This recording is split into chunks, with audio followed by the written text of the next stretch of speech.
સ્વાગત છે આપનું મારી યુટ્યુબ ચેનલ સ્ટડી પોઈન્ટમાં. ચેનલને સબસ્ક્રાઇબ કરો, વિડીયોને લાઈક કરો અને તમારા મિત્રો વર્તુળમાં શેર કરો, જેથી તેમને પણ અંગ્રેજી વિશે શીખવાનો લાભ મળી શકે. અને બેલ આઇકન દબાવો જેથી નવા વિડીયોની નોટિફિકેશન મળતી રહે. મિત્રો, આપણે આગળ જોયું હતું સાદા વર્તમાનકાળ વિશે. હવે આજે ભણવાનું છે સાદું ભૂતકાળ એટલે કે સિમ્પલ પાસ્ટ ટેન્સ. તો સાદું ભૂતકાળ એટલે કે અત્યારે જે સમય ચાલી રહ્યો છે, હાલની સ્થિતિની વાત કરું છું. હાલ જે સમય ચાલી રહ્યો છે, આના પહેલા જેટલી પણ ઘટના બની ગઈ એ બધી ભૂતકાળ કહેવાય. એટલે કે 2020, 25, 20, 25, પછી આ 2026 ની આજે 16 તારીખ થઈ, તો 15 તારીખ ગઈકાલ. અત્યારે જે સમય છે 4 કે જે વાગ્યા હોય એના પહેલાનો જે સમય છે એ બધો ભૂતકાળ કહેવાય. તો સાદો ભૂતકાળ એ ભૂતકાળમાં થયેલી અને પૂર્ણ થયેલી ક્રિયા, ભૂતકાળની આદત, ભૂતકાળની ઘટના થઈ હોય ત્યારે વપરાય છે. એટલે કે ભૂતકાળમાં ક્રિયા થઈ હોય અથવા તો એ ક્રિયા પૂર્ણ થઈ ગઈ હોય, પછી ભૂતકાળની આદત હોય, મતલબ કે અત્યારે તમારી આદત હોય, પછી એ વર્તમાન કાળમાં હોય. પરંતુ કેટલીક આદત હોય જે તમે ભૂતકાળમાં તમારી આદત હોય પણ અત્યારે તમારી એ આદત રહી ના હોય, ત્યારે એ ભૂતકાળની આદત દર્શાવવા સાદો ભૂતકાળ વપરાય છે. પછી ભૂતકાળની ઘટના થઈ હોય ત્યારે પણ આપણે સાદો ભૂતકાળ વાપરીએ છીએ. અહીંયા આપ્યું છે એફર્મેટિવ સેન્ટેન્સ એટલે કે હકારાત્મક વાક્યની વાક્ય રચના. તો હકારાત્મક વાક્યની વાક્ય રચના શું હોય? તો આપણે સાદા વર્તમાન કાળમાં જોયું હતું, ક્રિયાપદ સબ્જેક્ટ પ્લસ ક્રિયાપદનું એસ કે યસ પ્રત્યે લાગે, પછી કર્મ, એ રીતનું હતું. અત્યારે અહીંયા કેવું છે, સબ્જેક્ટ એટલે કર્તા, પછી પાસ્ટ ફોર્મ એટલે કે V2. આપણે ક્રિયાપદના જુદા જુદા રૂપો જોયા હતા, V1, V2, V3, V4 અને V5. તો ભૂતકાળમાં પાસ્ટ ફોર્મ એટલે V2 નું રૂપ આવે ક્રિયાપદનું, અને ઓબ્જેક્ટ એટલે કે કર્મ. આપણે આખું યાદ નથી રાખવાનું, આપણે માત્ર એટલું યાદ રાખવાનું છે કે સાદો ભૂતકાળ આવે તો ક્રિયાપદનું બીજું રૂપ આવે, ભૂતકાળનું રૂપ આવે. અહીંયા આપ્યું છે કોઈ પણ કરતા હોય તો ક્રિયાપદ સાદા ભૂતકાળના વિધાન વાક્યમાં હંમેશા ભૂતકાળનું બીજું રૂપ જ આવે છે. એટલે કે જે રીતે સાદા વર્તમાન કાળમાં કેવું હતું કે હી, શી, ઇટ હોય તો ક્રિયાપદને એસ એસ લાગતું હતું, આઈ, વી, યુ જે સાથે લાગતું ક્રિયાપદ મૂળ રૂપમાં આવતું હતું. જ્યારે અહીંયા સાદા ભૂતકાળમાં કેવું છે, કરતા કોઈ પણ હોય, એક વચન હોય, બહુવચન હોય, પરંતુ તેમાં જે મુખ્ય ક્રિયાપદ છે તેનું V2 એટલે કે ભૂતકાળનું બીજું રૂપ જ આવે છે. પછી આગળ જોઈએ કાળસૂચક શબ્દો. જે રીતે સાદા વર્તમાન કાળમાં કાળસૂચક શબ્દો હતા, ડેલી, એવરીડે, એ રીતે ભૂતકાળમાં પણ છે. તો યસ્ટરડે એટલે ગઈકાલ, લાસ્ટ નાઇટ એટલે ગઈ રાત્રિ, લાસ્ટ મંથ એટલે ગયા મંથે અથવા તો છેલ્લા મંથે, પછી લાસ્ટ વીક એટલે કે ગયા અઠવાડિયે, લાસ્ટ યર એટલે કે છેલ્લા વર્ષે, પછી એગો એટલે કે પહેલા, પછી ઇન 2020 એટલે કે 2020માં, અત્યારે 2026 છે, 2025 કેવું હોય તો ઇન 2025 એ રીતે. પછી ધેન એટલે કે ત્યારે એટલે કે તે સમયે, પછી વન્સ એટલે કે એક વાર, પછી અર્લિયર એટલે કે પહેલા, પછી ધ અધર ડે એટલે કે દિવસ પહેલા, અને છેલ્લું છે બિફોર. બિફોરનો મતલબ પણ થાય પહેલા. તો આટલા શબ્દો છે જે કાળસૂચક શબ્દો છે સાદા ભૂતકાળના. પછી અહીંયા આપેલું છે કે જે રીતે સાદા વર્તમાન કાળમાં ટુ બી લખેલું છે, ટુ બી ના રૂપ તરીકે આપણે નો ઉપયોગ કરતા હતા, તથા નકાર અને પ્રશ્નાર્થ માટે ટુ ડુ ના રૂપો હતા, ડુ, ડઝ. તે રીતે સાદા ભૂતકાળમાં ટુ બી ના રૂપ તરીકે વોઝ અને વડ તથા નકાર અને પ્રશ્નાર્થ તરીકે ડીડ ક્રિયાપદ વાપરીએ છીએ.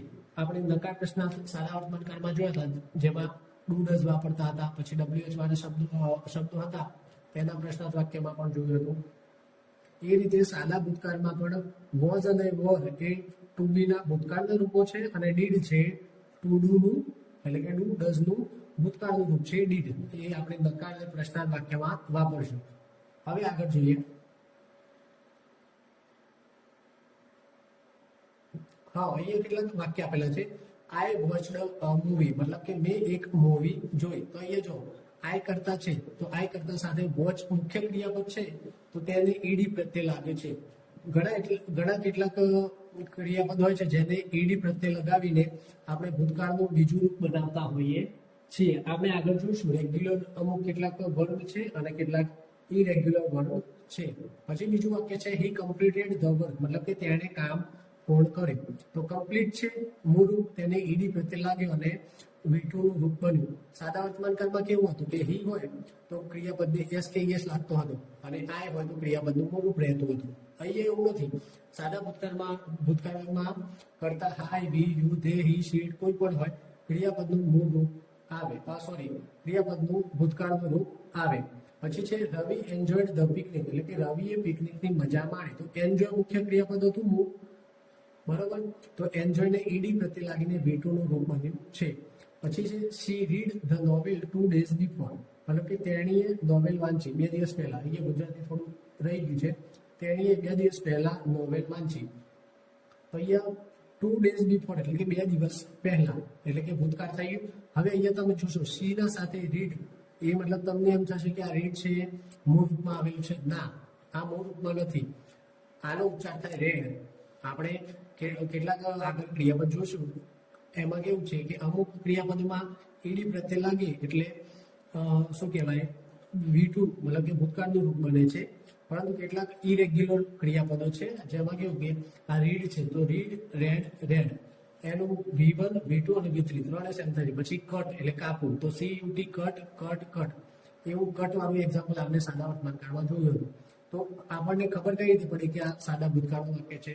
તો પાછળ એક શબ્દ આપેલું છે 2 days before. તો આ કાળસૂચક શબ્દ પરથી ખબર પડે કે આ જે છે વાક્ય તે સાદા ભૂતકાળનું છે. બીજું એક જોવું તો તમને એમ લાગે કે સાદા વર્તમાનકાળનું, ના, સાદા વર્તમાનકાળનું ના હોઈ શકે. કારણ કે જો સી પછી સાદા વર્તમાનકાળનું હોવા માટે કન્ડિશન શું છે? સી કરતા છે તો રીડને એસ પ્રત્યે લાગવું જોઈએ, પરંતુ એસ પ્રત્યે લાગેલું નથી. એટલે પણ આપણને ખબર પડી જોઈએ કે આ સાદા વર્તમાનકાળનું વાક્ય નથી, સાદા ભૂતકાળનું વાક્ય છે. પછી આગળ જોઈએ ઇટ રેન્ડ યસ્ટરડે, મતલબ કે ગઈકાલે વરસાદ પડ્યો. પછી ઇટ હેપન સડનલી, મતલબ કે તે અચાનક થયું. તો અહીંયા સડનલી એટલે અચાનક, પરંતુ એ હેપન મુખ્ય મૂળ ક્રિયાપદ હતું, તેને ઈડી પ્રત્યે લાગીને અહીંયા ભૂતકાળનું રૂપ હેપન બન્યું છે. પછી આગળ જોઈએ જો કેટલાક રેગ્યુલર વર્ડ્સ જોઈએ. આપણે સાદું ભૂતકાળ અને બીજા કાર્ય ભણવા માટે કેટલાક ક્રિયાપદો છે એ પણ તૈયાર કરવા પડશે. એટલે કે ક્રિયાપદ કયા ક્રિયાપદો V1, V2, V1 પછી V2 અને V3 કેવી રીતે બને છે? અહીંયા જોઈએ V1 એટલે પ્લે, પ્લેનું શું થાય? પ્લેડ. અને V3 પણ પ્લેડ થાય. બંનેમાં ઈડી લગાવીને V2 નું V3 બને છે. પછી ક્લીન ક્રિયાપદ છે તેને પણ ઈડી પ્રત્યે લાગે છે, ક્લીન, ક્લીન. પછી વોચ, તો વોચડ, વોચડ. પછી એડમાયર, એડમાયર એટલે પ્રશંસા કરવી. તો તેનું પણ V2 થાય એડમાયર્ડ અને V3 પણ થાય એડમાયર્ડ. જો આમાં ઈ હતો એટલે માત્ર ઈડી પ્રત્યે લગાવ્યો છે. પછી સેલિબ્રેટ, તો સેલિબ્રેટેડ, સેલિબ્રેટેડ. પછી છેલ્લું છે બધર, બધર એટલે કે પરેશાન કરવું, બોધર, બોધર વચ્ચે બોધર. તો પછી બોધર એમાં પણ ઈડી પ્રત્યે લાગે છે, બોધર્ડ, બોધર. એનું V2 અને V3 સેમ થાય છે. પછી જોઈએ બીજા કેટલાક ઇરેગ્યુલર વર્ડ. તો ઇરેગ્યુલર વર્ડમાં V1, V2, V3 જો મિસ્ટેક એટલે ભૂલ કરવી, તો અહીંયા એનું V2 શું થાય છે? મિસ્ટુક થાય છે. આ ટી એ છે એની જગ્યાએ ટી ડબલ ઓ થઈ ગયું એટલે મિસ્ટુક, અને એનું V3 થાય છે મિસ્ટેકન. તો જો આ કેટલાક ઇરેગ્યુલર વર્ડ્સ છે. પછી છે પે, પે એટલે ચૂકવવું, તો એનું થાય પેડ. એનું V2 અને V3 સેમ થાય છે. પછી છે મીટ, મીટ એટલે કે મરવું. આપણે એકબીજાને મળીએ એ વાત છે, મરવું એટલે મળી જવું નહીં. મીટ એટલે મરવું, તો તેનું V2 થાય મેટ અને V3 પણ થાય મેટ. પછી લે, લાય એટલે કે આડા પડેલા. આપણે ઘણી વાર ખાટલામાં આડા પડ્યા એ એટલે લાય એટલે આડા પડેલા, તો તેનું V2 થાય લે અને V3 થાય લેન. પછી લેન્ડ એટલે કે ઉછીનું આપવું, તો તેનું V2 થાય લેન્ટ અને V3 પણ થાય લેન્ટ. પછી જો પુટ છે, પુટ એટલે કે મૂકવું, તો તેનું V1 જો પુટ થાય, V2 એ પુટ થાય અને V3 પણ પુટ થાય. તો એમાં એવા ઘણા ઇરેગ્યુલર ક્રિયાપદ છે, જેમ કે હમણાં કીધું કટ, તો કટ, કટ, કટ ત્રણેયનો રૂપ સરખા થાય છે. તો આપણે એ યાદ રાખવાનું છે કે ક્રિયાપદો આપણે અમુક છે તૈયાર કરવા પડશે. પછી આપણે આગળ જોઈએ uses of simple past tense, મતલબ કે સાદા વર્તમાન કાળના સાદા ભૂતકાળના ઉપયોગો. તો ભૂતકાળમાં પૂર્ણ થયેલી ક્રિયા માટે જે કાર્ય ભૂતકાળમાં થયું અને પૂર્ણ થઈ ગયું હોય તે આપણે સાદા ભૂતકાળમાં દર્શાવીશું. અહીંયા વાક્ય આપેલું છે I visited Delhi last year, તો હું ગયા વર્ષે દિલ્હી ગયો હતો. તો એ જો લાસ્ટ આપ્યું છે, લાસ્ટ યર એટલે ગયા વર્ષે, તેના પરથી ખબર પડે સાદો ભૂતકાળ છે. પછી શી રોટ અ લેટર યસ્ટરડે, તો અહીંયા યસ્ટરડે પરથી ખબર પડશે તમને કે સાદો ભૂતકાળ છે. બીજું શું છે તો અહીંયા જો માન લો કે યસ્ટરડે ના આપ્યું હોત ને તો શી રોટ અ લેટર, તો જો WRITE રાઇટ છે, રાઇટ એટલે લખવું, WRITE રાઇટ એટલે લખવું, તો એ રાઇટ છે મૂળ ક્રિયાપદ છે, તેનું ભૂતકાળનું રૂપ શું થાય રોટ, WROTE. તો એ રોટ પરથી ખબર પડે કે આ ભૂતકાળનું વાક્ય છે. તેણે ગઈકાલે પત્ર લખ્યો. પછી છે આઈ ફિનિશ્ડ માય હોમવર્ક, મતલબ કે મેં મારું ગૃહ કાર્ય પૂરું કર્યું. તો જો ત્રીજા વાક્યમાં કોઈ કાર સૂચક શબ્દ આપેલો નથી, પરંતુ આઈ કરતા સાથે ફિનિશ મૂળ ક્રિયાપદ આપેલું નથી. ઈડી પ્રત્યય લાગીને ભૂતકાળનું વીટુનું રૂપ આપેલું છે. એટલા માટે આપણને ખબર પડે કે આ સાદા ભૂતકાળનું વાક્ય છે. પછી આગળ જોઈએ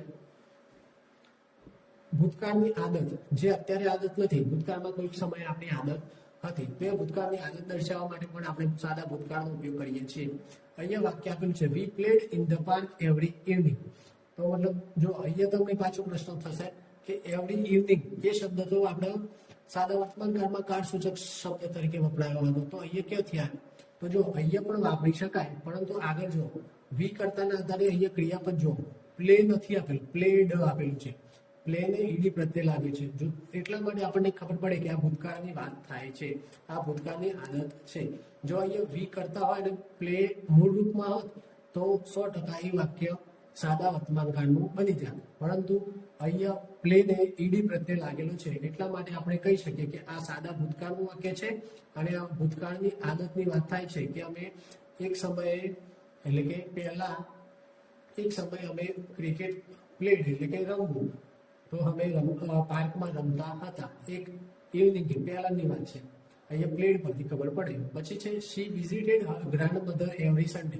તમે આગળ સાદા વર્તમાન કાળમાં જોયું હતું કે એવરી સન્ડે, એવરી મંડે એ બધું સાદા વર્તમાન કાળમાં આવે છે, પરંતુ અહીંયા પણ એવું જ છે કે શી પછી વિઝિટ છે, તો સાદો વર્તમાન કાળ હોત તો વિઝિટને એસ પ્રત્યે કે ઈએસ પ્રત્યે કરતાના આધારે લાગે, બરોબર, શી છે તો, પરંતુ એ શી છે તેમ છતાં અહીંયા વિઝિટને એસ કે ઈએસ પ્રત્યે નથી લાગ્યું, પરંતુ ઈડી પ્રત્યે લાગે છે, એટલે કે આ ભૂતકાળનું બીજું રૂપ છે. તો તેના પરથી ખબર પડે ભલે પાછળ એવરી સન્ડે આપેલું છે, પરંતુ અહીંયા મુખ્ય ક્રિયાપદનું ભૂતકાળનું રૂપ આપેલું છે, તેના પરથી આપણને ખબર પડે કે આ ભૂતકાળની આદતની વાત થાય છે. એટલે કે શી વિઝિટેડ હર ગ્રાન્ડમધર એવરી સન્ડે, એટલે કે દર રવિવારે તે તેની દાદીની ખબર લેવા જતી હતી, એવો મતલબ થાય, કારણ કે ભૂતકાળની વાત છે, એટલા માટે આપણે જતી હતી એવો શબ્દ ઉલ્લેખ કરીએ છીએ. પછી સ્ટડીડ ટુગેધર આફ્ટર સ્કૂલ, મતલબ કે તેઓ સ્કૂલ પૂરી થયા પછી સાથે અભ્યાસ કરતા હતા. તો અહીંયા જો તે કરતા આપેલું છે, તો તેના આધારે આપણે અહીંયા જો વર્તમાન કાળ હોત તો સ્ટડી મૂળ રૂપમાં મૂકે, પરંતુ અહીંયા આઈઈડી પ્રત્યે લગાવીને ભૂતકાળનું બીજું રૂપ બનાવેલું છે. એટલા પરથી ખબર પડે કે આ ભૂતકાળની વાત થાય છે. દે સ્ટડીડ ટુગેધર આફ્ટર સ્કૂલ, મતલબ કે તેઓ શાળા પૂરી થયા બાદ સાથે અભ્યાસ કર્યો, એવો મતલબ થાય. પછી છે ભૂતકાળની આદત બતાવવા માટે યુઝડ ટુ પણ વાપરી શકાય. આપણે ઉપર જોયું કે ભૂતકાળની આદત દર્શાવવા માટે આપણે ભૂતકાળનું બીજું રૂપ વાપરતા હતા, પરંતુ બીજું રૂપ ના વાપરવું હોય તો યુઝડ ટુ પણ વાપરી શકાય. એટલે કે જો અહીંયા વાક્ય આપ્યું છે she used to visit her grandmother every Sunday. અહીંયા આપણે જે બીજું વાક્ય જોયું હતું she visited her grandmother every Sunday, એ જ વાક્ય છે અહીંયા, પરંતુ યુઝડ ટુ નો ઉપયોગ કર્યો છે. એટલે કે she used to visit her grandmother every Sunday, એટલે કે તે તેની દાદીમાની ખબર લેવા માટે દર રવિવારે જતી હતી, એવો મતલબ થાય. પરંતુ અહીંયા ખાસ એટલું યાદ રાખીશું કે યુઝડ ટુ મૂકો તો યુઝડ ટુ પછી ક્રિયાપદનું મૂળ રૂપ આવે. જે રીતે ઉપર અહીંયા સી પછી વિઝિટેડ એવું લખ્યું હતું, પરંતુ અહીંયા સી પછી યુઝડ ટુ વાપર્યું અને ટુ પછી આપણે ક્રિયાપદનું મુખ્ય ક્રિયાપદનું મૂળ રૂપ વાપરવાનું રહે છે. એ ખાસ ધ્યાને લેવું કે ભૂતકાળની આદત બતાવવા માટે જ્યારે પણ યુઝડ ટુ વાપરીએ તો યુઝડ ટુ પછી મુખ્ય ક્રિયાપદ મૂળ રૂપમાં હોવું જોઈએ. પછી આગળ જોઈએ પાસ્ટ સ્ટેટ, એટલે કે ભૂતકાળની સ્થિતિ દર્શાવવા માટે. તો જો યુઝડ ટુ નો ઉપયોગ અહીંયા પણ કરે છે. He used to live in Ahmedabad, મતલબ કે તે અમદાવાદમાં રહેતો હતો. અથવા તો આપણે યુઝડ ટુ ન વાપરવું હોય તો ડાયરેક્ટ કહી શકીએ હી લીવ્ડ ઇન અમદાવાદ, મતલબ કે તે અમદાવાદમાં રહેતો હતો. અહીંયા જો હી પછી લીવ્ડ, લીવ છે એને પ્રત્યે લાગ્યું છે ડી, બરોબર. જ્યારે અહીંયા યુઝડ ટુ વાપરીએ છીએ ત્યારે આપણે મુખ્ય ક્રિયાપદને મૂળ રૂપમાં મૂકીએ છીએ કે યુઝડ ટુ પછી લીવ મૂળ રૂપ. પછી બીજું વાક્ય છે there used to be a cinema here, મતલબ કે ધેર એટલે કે ત્યાં એક સિનેમા હતી. એ જ રીતે અહીંયા જો યુઝડ ટુ વાપરી છે પછી મૂળ રૂપ. અહીંયા બી નો મતલબ થાય હોવું, તો અહીંયા યુઝડ ટુ પછી બી છે એ મૂળ રૂપમાં મૂકેલું છે. પરંતુ જો અહીંયા જ્યારે આપણે યુઝડ ટુ નથી વાપરતા તો શું વાપરીએ છીએ? There was a cinema here, મતલબ કે ત્યાં એક સિનેમા હતી. હવે અહીંયા જો વોઝ વપરાયું છે, એ વોઝ શેના માટે વપરાયું? તો અ સિનેમા એક સિનેમાની વાત થાય છે એક વચન, એટલે આપણે વોઝ વાપર્યું. જો બહુવચનની વાત હોત તો WERE વેર વાપરો, પરંતુ અહીંયા એક સિનેમાની વાત થાય છે એટલા માટે અહીંયા વોઝ વાપરેલું છે. હવે આગળ જોઈએ ભૂતકાળની ઘટનાઓનો ક્રમ, એટલે કે ભૂતકાળમાં કઈ ઘટના બનતી હોય ઉપરા-ઉપરી, તો એનો ક્રમ હોય તે આપણે ભૂતકાળમાં સાદા ભૂતકાળમાં વાપરીએ છીએ. He entered the room, sat on a chair and started reading, મતલબ કે તે રૂમમાં આવ્યો, ખુરશી પર બેસ્યો અને વાંચવાનું શરૂ કરી દીધું. એટલે મતલબ ત્રણેય ઘટનાઓ એક સાથે બની, એક સાથે મતલબ કે વારાફરતી કન્ટિન્યુઅસ. એટલા માટે આપણે ભૂતકાળની ઘટનાઓનો ક્રમ હોય તે આપણે સાદા ભૂતકાળમાં દર્શાવીએ છીએ. આ વાક્યનો અર્થ આપણે જોયો કે he entered the room, sat on a chair and started reading, મતલબ કે તે રૂમમાં પ્રવેશ્યો, ખુરશી પર બેસ્યો અને વાંચવાનું શરૂ કર્યું. પછી બીજું વાક્ય છે I woke up, brushed my teeth and went to school, મતલબ વેકઅપ, આપણે વેકઅપ એટલે જાગવું, ઉઠવું, તો તેનું આ ભૂતકાળનું રૂપ છે વોકઅપ. તો આઈ વોકઅપ એટલે કે હું ઉઠ્યો, બ્રશ્ડ માય ટીથ એટલે કે મારા ટૂથ હતા, ટૂથ એટલે કે દાંતના બ્રશ કર્યો, અને વેન્ટ ટુ સ્કૂલ મતલબ કે શાળાએ ગયો. અહીંયા ગો એટલે જવું, તો તેનું ભૂતકાળનું રૂપ છે વેન્ટ. તો આવા જેટલા જે ક્રિયાપદો છે ઇરેગ્યુલર કે ગોનું વેન્ટ થાય, એ બધા આપણે શું કહેવાય એ ક્રિયાપદો આપણે તૈયાર કરવા પડશે. પછી ચોથું છે ભૂતકાળમાં ચોક્કસ સમયે બનેલી ઘટના, એટલે કે ચોક્કસ સમયે કે ચોક્કસ તારીખે કે ચોક્કસ વર્ષે ઘટના બની હોય ભૂતકાળમાં, તે દર્શાવવા પણ આપણે ભૂતકાળ સાદો ભૂતકાળ વાપરીએ છીએ. જેમ કે ઇન્ડિયા બીકેમ ઇન્ડિપેન્ડન્ટ ઇન 1947. જો અહીંયા બીકમ BECOME જે મૂળ રૂપ છે બીકમ, પરંતુ અહીંયા ઇન્ડિયા છે અને ભૂતકાળ વાક્ય છે એટલા માટે અહીંયા બી કેમ વાપર્યું છે. બીકમનું ભૂતકાળનું રૂપ થાય બી કેમ, એટલે કે ઇન્ડિયા બીકેમ ઇન્ડિપેન્ડન્ટ એટલે સ્વાતંત્ર. તો ઇન્ડિયા બીકેમ ઇન્ડિપેન્ડન્ટ ઇન 1947, મતલબ કે ભારત 1947માં આઝાદ થયું. પછી છે ગાંધીજી ડાયડ ઇન 1948, મતલબ ગાંધીજી 1948માં મૃત્યુ પામ્યા. આ રીતે જે ચોક્કસ સમય બનેલી ઘટના હોય તે આપણે સાદા ભૂતકાળમાં દર્શાવતા હોઈએ છીએ. પછી આગળ જોઈએ પાસ્ટ ટાઈમ એક્સપ્રેશન સાથે, એટલે કે ભૂતકાળનો સમય દર્શાવ્યો હોય તે સાથે, જે રીતે આપણે ભૂતકાળ સૂચક શબ્દો જોયા હતા yesterday, last night, last week, last month, last year, ago, in 2010, once upon a time, એ બધા પાસ્ટ ટાઈમ એટલે ભૂતકાળના સમય સૂચક હોય તેના સાથે વાક્યો કઈ રીતે વપરાય એ જોઈએ. તો શી કેમ હિયર 2 days ago, એટલે કે શી છે કરતા, તો તેની સાથે ભૂતકાળનું રૂપ કમનું કેમ થયું.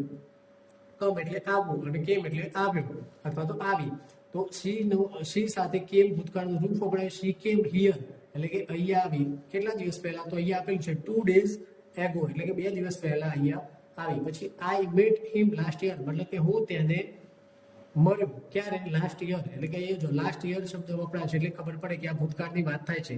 અને બીજું કે એ જો MET મેટ એટલે કે મળવું, જે ભૂતકાળનું રૂપ છે. MEET મીટ હોત તો સાદું વર્તમાન કાળ થાત. અહીંયા પાછળ લાસ્ટ યર ના આપેલું હોત તો, પરંતુ લાસ્ટ યર પણ આપેલું છે અને મેટ આપેલું છે ભૂતકાળનું રૂપ, એટલા માટે આપણને ખબર પડે કે આ સાદો ભૂતકાળ છે. પછી ત્રીજું વાક્ય છે once upon a time there lived an old woman near a forest, મતલબ કે એક સમયે આ પેલું શું કહેવાય ફોરેસ્ટ એટલે જંગલ, તો એક સમયે આ જંગલની નજીક એક વૃદ્ધ સ્ત્રી રહેતી હતી.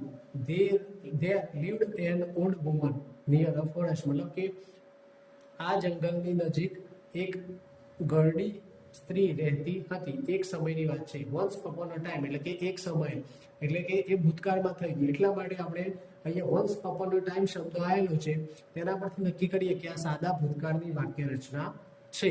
પછી જોઈએ આગળ, ભૂતકાળના ચોક્કસ સમયનો ઉલ્લેખ હોય ત્યારે આપણે આગળ જોયું જેમ yesterday, last week, last month, last year, એ રીતે અહીંયા બીજા બે વાક્ય આપેલા છે. વી મેટ હિમ યસ્ટરડે, મતલબ કે અમે યસ્ટરડે એટલે ગઈકાલે, અમે ગઈકાલે તેને મળ્યા. હિમ છે એ આપણે કર્મ વિભક્તિમાં વપરાયું છે અને મીટનું V2 નું રૂપ થાય છે મેટ, એટલે વી મેટ હિમ યસ્ટરડે. પછી છે હી left the city 2 days ago. Left એટલે કે છોડી દેવું, તો તેણે સિટી એટલે શહેર, તેણે શહેર છોડી દીધું. કેટલા દિવસ પહેલા? 2 દિવસ પહેલા, કે તેને 2 દિવસ પહેલા શહેર છોડી દીધું. તો આ થયું 2 days ago. એ કાળસૂચક શબ્દ આપેલો છે, તેના પરથી ખબર પડે કે સાદો ભૂતકાળ છે. પછી આગળ જોઈએ કન્ડિશનલ સેન્ટેન્સ. જે રીતે આપણે સાદા વર્તમાનકાળમાં કન્ડિશનલ સેન્ટેન્સ શરતી વિધાન જોયા હતા, જેમાં એવું હતું કે ઇફ સાથે સાદો વર્તમાનકાળ હોય અને સામેનું બીજું વાક્ય હોય ભવિષ્યકાળમાં આવતું હતું. તે રીતે અહીંયા સાદા ભૂતકાળમાં પણ કન્ડિશનલ સેન્ટેન્સ આપેલા છે. તો કન્ડિશનલ સેન્ટેન્સમાં શું છે? કલ્પિત સ્થિતિ એટલે કે કલ્પના કરતા હોય અથવા તો વાક્યમાં શરત બતાવતા હોય. કન્ડિશનનો મતલબ થાય શરત, એટલે કે વાક્યમાં શરત બતાવતા હોય અથવા તો કલ્પના કરતા, કલ્પિત સ્થિતિ એટલે કે કલ્પના કરતા હોય કે આવું થઈ શકે, ત્યારે આપણે કન્ડિશનલ સેન્ટેન્સનો ઉપયોગ કરીએ છીએ સાદા ભૂતકાળમાં. તો તેની વાક્ય રચના શું છે? તો ઇફ, પછી સબ્જેક્ટ એટલે કર્તા, પછી V2 એટલે કે ભૂતકાળનું રૂપ, પછી અલ્પવિરામ અને બીજું વાક્ય આવે જેમાં જે કર્તા યોગ્ય કરતા હોય તે યોગ્ય કરતા, પછી વુડ આવે. હવે ભૂતકાળ છે એટલે વિલનું વુડ થાય. જેમ સાદા વર્તમાનકાળમાં વિલ આવતું હતું, પરંતુ ભૂતકાળ છે તો વિલનું ભૂતકાળનું રૂપ વુડ થાય. એટલા માટે બીજા વાક્યમાં સબ્જેક્ટ, પછી વુડ, પછી વુડ છે એ મોડેલ ઓક્ઝિલરી છે, આપણે આગળ જોયું છે. તો વુડ મોડેલ ઓક્ઝિલરી હોવાથી તેની સાથે V1 એટલે કે મૂળ ક્રિયાપદ આવે. એટલે કન્ડિશન સેન્ટેન્સ છે તેમાં આપણે એટલું યાદ રાખવાનું કે ઇફ ની પછી જે મુખ્ય ક્રિયાપદ આવે એ V2 આવે, અને પછી બીજા વાક્યમાં છે તો ત્યાં વુડ આવશે, અને પછી વુડ મોડેલ ઓક્ઝિલરી હોવાથી તેની સાથે મૂળ રૂપ V1 આવશે. આપણે વાક્ય જોઈએ તો ખબર પડશે. If she studied hard she would pass, મતલબ કે તે મહેનતથી અભ્યાસ કરતી તો તે પાસ થઈ જાય. મતલબ કે તે અત્યારે મહેનત કરતી નથી, મતલબ કે અત્યારે સમય છે, અત્યારે મહેનત કરતી નથી, રમે છે કે કઈ બી કરે છે, પણ એ વિચારે છે કે મારે એક્ઝામ આવે છે તો હું તૈયારી કરું એમ. તો એ ખાલી કલ્પના કરે છે કે હું તૈયારી કરું તો પાસ થઈ જાઉં. એ રીતે કહેવા માંગે છે આ વાક્ય કે જો હું તૈયારી કરું, મહેનત કરું તો પાસ થઈ જાઉં. એ રીતે આ વાક્ય કહેવા માંગે છે. પછી બીજું વાક્ય છે if I had money I would buy a car. જો મારી પાસે પૈસા હોત તો હું કાર ખરીદત. એટલે કે હાલ એની જોડે પૈસા નથી, પરંતુ એ વિચારે છે કે હાલ મારા જોડે પૈસા હોત તો હું કાર ખરીદું. તો અહીંયા આ જે કન્ડિશન સેન્ટેન્સ છે એમાં જોઈએ તો આપણે જાણતા નથી કે તેના જોડે પૈસા છે કે નહીં, તેને મહેનત કરી છે કે નહીં, પણ હકીકત એવું છે કે બીજા વાક્યની હકીકત એવી છે કે એના જોડે પૈસા નથી. એ જ રીતે પહેલા વાક્યની હકીકત એવી છે કે તે અત્યારે તૈયારી મહેનત કરતી નથી, પણ વિચારે છે કે હું મહેનત કરું તો પાસ થઈ જાઉં. આ એવી વાક્ય રચના થઈ કન્ડિશનની. અહીંયા આપ્યું છે વાક્ય, અહીં ઇફ ક્લોઝમાં, ઇફ ક્લોઝ એટલે કે આ વાક્ય ખંડ, આખું વાક્ય ના કહેવાય. અહીંયા જો અલ્પ વિરામ છે અને પછી બીજું વાક્ય છે, જ્યાં ફૂલ સ્ટોપ થાય ત્યાં આખું વાક્ય પૂરું કહેવાય. પરંતુ અહીંયા અલ્પ વિરામ પછી બે વાક્ય આપેલા છે એટલે કે વાક્ય ખંડ કહેવાય. ક્લોઝ એટલે કે વાક્ય ખંડ. તો અહીં ઇફ ક્લોઝમાં સિમ્પલ પાસ્ટ વપરાય છે, એટલે કે આ સિમ્પલ પાસ્ટ ક્યારે કહેવાય? તો ભૂતકાળનું રૂપ આવેલું હોય કર્તા સાથે ત્યારે. પણ અર્થ વર્તમાન કે ભવિષ્યની કલ્પના દર્શાવશે. એટલે વર્તમાન એટલે કે વર્તમાનમાં તો એના જોડે માની લો કે પૈસા નથી બીજા વાક્યના આધારે, અને પ્રથમ વાક્યના આધારે કે વર્તમાનમાં એ મહેનત કરતી નથી, પરંતુ એ વિચારે છે કે જો હું તૈયારી કરું તો પાસ થઈ જાઉં. એ રીતે આ વાક્યનો ઉપયોગ થાય છે. ઇફ પછી કરતા, પછી ભૂતકાળનું V2 રૂપ એટલે કે ભૂતકાળનું રૂપ, પછી આવશે કરતા, અને પછી વુડ, અને વુડ મોડલ ઓક્ઝિલરી હોવાથી તેની સાથે V1 ક્રિયાપદ એટલે કે મૂળ રૂપ આવે છે. હવે આગળ બીજું કન્ડિશન જોઈએ એટલે થોડું વધારે ખબર પડશે. એ કન્ડિશન થર્ડ કન્ડિશન છે. આપણે પ્રથમ કન્ડિશન જોઈ હતી સાદા વર્તમાનકાળમાં, બીજી કન્ડિશન હમણાં જોઈએ આગળ એ, અને આ છે થર્ડ કન્ડિશન. આમાં શું છે? આમાં વાક્ય રચના એવી છે કે ઇફ પછી સબ્જેક્ટ, પછી હેડ, પછી V3 એટલે કે પાસ્ટ પાર્ટિસિપલ ભૂતકૃદંત કહેવાય, પછી અલ્પવિરામ, પછી કર્તા એટલે સબ્જેક્ટ, પછી વુડ. હવે વુડ છે એ મોડલ ઓક્ઝિલરી છે તો તેની સાથે મૂળરૂપ આવે એટલા માટે અહીંયા હેવ મૂક્યું અને પછી અહીંયા V3 એટલે પાસ્ટ પાર્ટિસિપલ મૂક્યું. તો આપણે આગળના વાક્યમાં જોયું તો તેમાં કેવું હતું કે ઇફ સાથે જે કરતા હતું અને એના પછી જે મુખ્ય ક્રિયાપદ આવતું હતું તે ભૂતકાળના રૂપમાં આવતું હતું, પરંતુ આ કન્ડિશનમાં કેવું છે કે ઇફ પછી કરતા આવે છે અને પછી કરતા પછી આપણે હેડ મૂકીએ છીએ અને હેડ મૂકીએ તો એની સાથે V3 પાસ્ટ પાર્ટિસિપલ મૂકવું પડે છે. એટલે જ્યારે હેડના સાથે પાસ્ટ પાર્ટિસિપલ વાળું ભૂતકાળમાં ઇફ વાળી કન્ડિશન આવે તો સામે બીજો વાક્યખંડ છે ત્યાં આપણે શું મૂકીશું? વુડ મૂકીશું, પછી હેવ મૂકીશું અને પછી ભૂતકૃદંત મૂકીશું. અહીંયા આપેલું છે ભૂતકાળમાં જે કામ કરવું જોઈતું હતું તે કર્યું નથી, તેથી જે પરિણામ મળ્યું તેનાથી અફસોસ થાય છે. આપણે જાણીએ છીએ કે તેને કામ તે કર્યું નથી. આપણે જે આગળના બે વાક્ય જોઈએ એ જ વાક્ય અહીંયા રિપીટ કરીએ તો વધારે ખ્યાલ આવશે. તો અહીંયા જો if she had studied hard she would have pass the exam. મતલબ કે જો તેને મહેનતથી અભ્યાસ કર્યો હોત તો તે પાસ થઈ ગઈ હોત. હવે આપણે આગળનું વાક્ય શું હતું? If she studied hard she would pass the exam, એવું વાક્ય હતું. તો એનો મતલબ એવો થતો કે પરીક્ષા પૂરી નથી થઈ, પરંતુ એ વાંચતી નથી અને વિચારતી હતી કે ભાઈ હું તૈયારી કરું તો પાસ થઈ જાઉં એવું. પરંતુ આ જે થર્ડ કન્ડિશન છે, થર્ડ કન્ડિશનમાં કેવું છે કે રિઝલ્ટ મળી ગયું છે અને એ ફેલ થાય છે એટલા માટે એને અફસોસ થાય છે કે હારું મેં જો તૈયારી કરી હોત તો હું પાસ થઈ જાઉં, એવું કહેવા માંગે છે. એટલે થર્ડ કન્ડિશનમાં રિઝલ્ટ મળી જાય છે જે પણ કાર્ય કરે છે એનું, અને પછી એ રિઝલ્ટ નેગેટિવ આવે છે એટલે તેને અફસોસ થાય છે. એ અફસોસ થાય છે એટલા માટે આપણે થર્ડ કન્ડિશન વાપરીએ છીએ. એટલા માટે ઇફ સાથે આપણે હેડ અને ભૂતકૃદંત વાપરીએ છીએ. તેથી સામેના વાક્યમાં પણ બીજા વાક્યખંડમાં પણ આપણે વુડ પછી હેવ પછી V3 વાપરીએ છીએ. અહીંયા બીજું વાક્ય જોઈએ તો ખબર પડશે if she had left early she would have caught the train. મતલબ કે જો તેણી વહેલા નીકળી હોત તો તેને ટ્રેન મળી ગઈ હોત.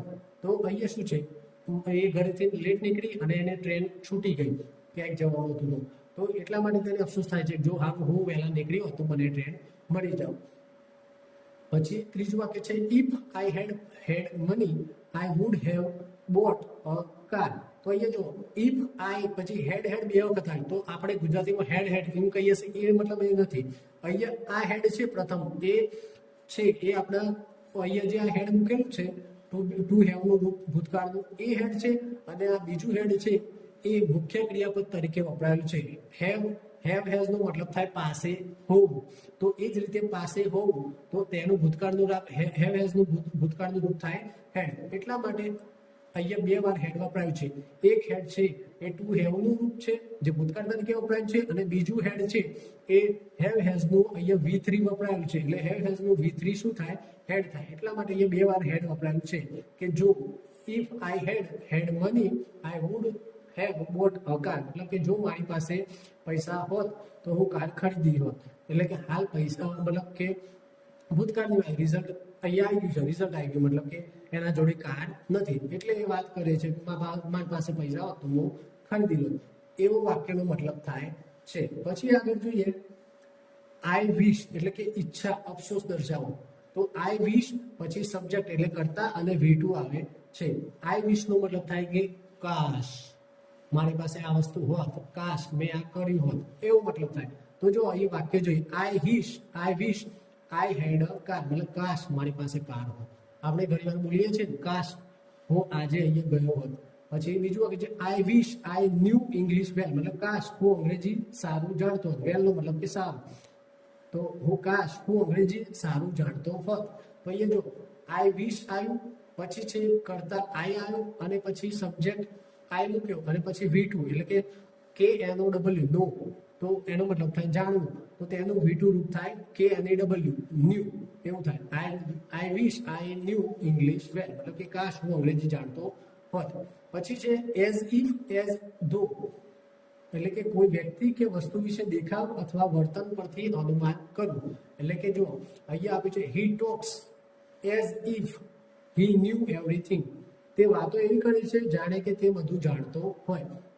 તો અહીંયા જો હી છે કરતા તો તેના આધારે આપણે ક્રિયાપદની એસ લગાવ્યો છે ટોક્સ, એટલે તમને એમ થાય કે આ સાદા વર્તમાનકાળ તરીકે વપરાય. હા વાત સાચી છે, સાદા વર્તમાનકાળ તરીકે વપરાય છે. પરંતુ અહીંયા કન્જંક્શન એટલે કે જોડાણ કરતો શબ્દ કયો છે? As if. એટલે કે એઝ ઇફ નો મતલબ થાય કે જાણે કે. As if he knew everything, મતલબ કે હી પછી ન્યુ એ ભૂતકાળનું રૂપ છે અને એવરીથિંગ એટલે બધું જાણવું.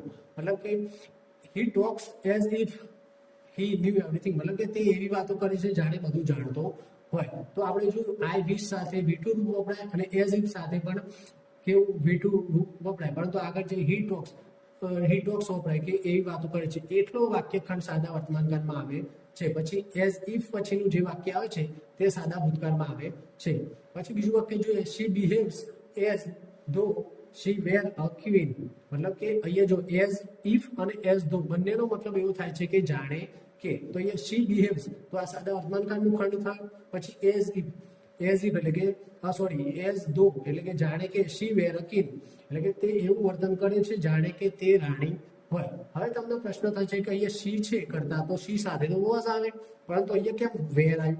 તો વેર આવવાનું કારણ એ છે કે તે હકીકતમાં રાણી નથી. તે એવું વર્તન કરે છે કે હું રાણી છું એવું વર્તન કરે છે. એટલા માટે આપણે શી સાથે વોઝ ન વાપરતા વેર વાપરીએ છીએ. જો હકીકત હોય તો આપણે શી પછી હી ઇટ એની સાથે વોઝ વાપરી શકીએ, પરંતુ આ કલ્પિત છે, કલ્પના કરે છે કે હું રાણી છું એવું વર્તન કરે છે. એટલા માટે આપણે શી સાથે વર વાપરીએ છીએ, WEER. પછી આગળ જોઈએ ઇફ પ્લસ વેર આવા વાક્ય જોઈએ જેમાં સબ્જેક્ટિવ મૂડ એટલે કે કલ્પિત સ્થિતિ એવું હોય ત્યારે આપણે હમણાં આગળ જોયું કે શી વેર ક્વીન એ રીતે એ બિહેવ કરે છે. તો અહીંયા જોઈએ તો if plus subject I we you they જે બી હોય પછી એની સાથે વેર આવે અને પછી બીજું વાક્ય ખંડ હોય તેમાં subject plus wood plus V1 એટલે કલ્પના ઈચ્છા દર્શાવતું હોય તો એ વુડ પ્લસ V1 આવે. એટલે કે ઇફ આઈ વેર અથવા તો ઇફ હી વેર અથવા તો ઇફ શી વેર અથવા તો ઇફ ઇટ વેર અથવા તો ઇફ યુ વેર. કલ્પિત સ્થિતિઓ બધા કરતા સાથે વેર વાપરી શકાય. આપણે કીધું ને હકીકત હોય તો હી શી ઇટ સાથે વોઝ આવે, બરોબર, આઈ સાથે વોઝ આવે, યુ સાથે વેર આવે, પરંતુ અહીંયા હકીકત નથી, અહીંયા કલ્પિત સ્થિતિ ઇફ કન્ડિશન આવે છે અને પાછું આ કલ્પના વાળું દર્શાવે છે. એટલા માટે તેની સાથે આપણે આઈ હી શી ઇટ સાથે વેર વાપરીએ છીએ. અહીંયા વાક્ય આપણે જો શી વિશિસ સી વેર રીચ મતલબ કે તે એવી ઈચ્છા ધરાવે છે. આ વિશિષ અહીંયા જો આટલું વાક્યખંડ છે સાદા વર્તમાનકાળ તરીકે વપરાય છે. ખબર કઈ રીતે પડે? તો સી કરતા છે અને વિશ ને ES પ્રત્યે લાગે છે એના પર ખબર પડે. એટલે કે તે તેવી ઈચ્છા ધરાવે છે કે તે રીચ હોત એવું દર્શાવે છે. તો અહીંયા જો સી કરતા છે તો પણ અહીંયા વેર વપરાયું છે. પછી બીજું વાક્ય છે if she were rich she would travel the world. જો આ પ્રથમ વાક્ય છે તેમાં માત્ર એટલી જ ઈચ્છા દર્શાવી કે તે રીચ હોય એવી ઈચ્છા ધરાવે છે, બરોબર. પરંતુ બીજા વાક્યમાં કેવું કહે છે કે જો તે રીચ હોત એટલે કે અમીર હોત તો તે ટ્રાવેલ એટલે કે ફરવું આખી દુનિયા, ધ વર્લ્ડ એટલે કે આખી દુનિયા ફરો એમ. તો ઇફ પછી સી કરતા પછી સી સાથે ઇફ આગળ છે એટલા માટે આપણે વેર મૂક્યું અને પછી વુડ પ્લસ V1 મૂક્યું. એટલે કે if she were rich she would travel the world એટલે કે જો તે અમીર હોત તો આ દુનિયા ફરત એવો મતલબ થાય. એટલે એટલું યાદ રાખવાનું ઇફ પ્લસ વેર હોય અને કલ્પિત સ્થિતિ દર્શાવતી હોય ત્યારે આપણે if I he she it સાથે વેર વાપરીએ છીએ. ઘણી વાર શબ્દ હોય છે કે આપણે નતા ગુજરાતીમાં પેલા નિબંધ લખતા જો હું વડાપ્રધાન હોઉં તો, મતલબ કે તેનું સેન્ટેન્સ ઇંગ્લિશ કરવું હોય તો એવું થાય if I were prime minister એ રીતનું. પછી આપણે લખતા કે જો હું પક્ષી હોતો તો તેનો મતલબ એવું, તેનું અંગ્રેજી પણ એવું થાય if I wear a bird એ રીતનું થાય. એટલે હું તો માણસ છું, બરોબર, પણ આપણે જ્યારે ગુજરાતીમાં એવા બધા નિબંધો લખતા હતા કે હું વડાપ્રધાન હોઉં તો, હું બર્ડ હોય તો, હું પછી શું કહેવાય એ બધું, અથવા તો કોઈ પણ કે હું પંખો હોય, આપણે બધી આત્મકથા ને બધું લખતા કે માની લો કે હું ટેબલ હોત તો એવું બધું કહેવાય. તો એ વખતે કલ્પિત સ્થિતિ થાય ત્યારે આપણે ઇફ સાથે ઇફ એટલે કે જો હું વડાપ્રધાન હોઉં તો એટલે કે ઇફ પછી હું એટલે કે આઈ અને વડાપ્રધાન એટલે prime minister. If I were prime minister એવું થાય. એટલે એ બધા કલ્પિત સ્થિતિ સબ્જેક્ટિવ મૂડ હોય ત્યારે આપણે ઇફ સાથે આપણે ઈચ્છા કલ્પના દર્શાવતા હોય ત્યારે કરતા જે હોય તેની સાથે આપણે વેર વાપરીએ છીએ, વોઝ વાપરતા નથી. પછી આગળ જોઈએ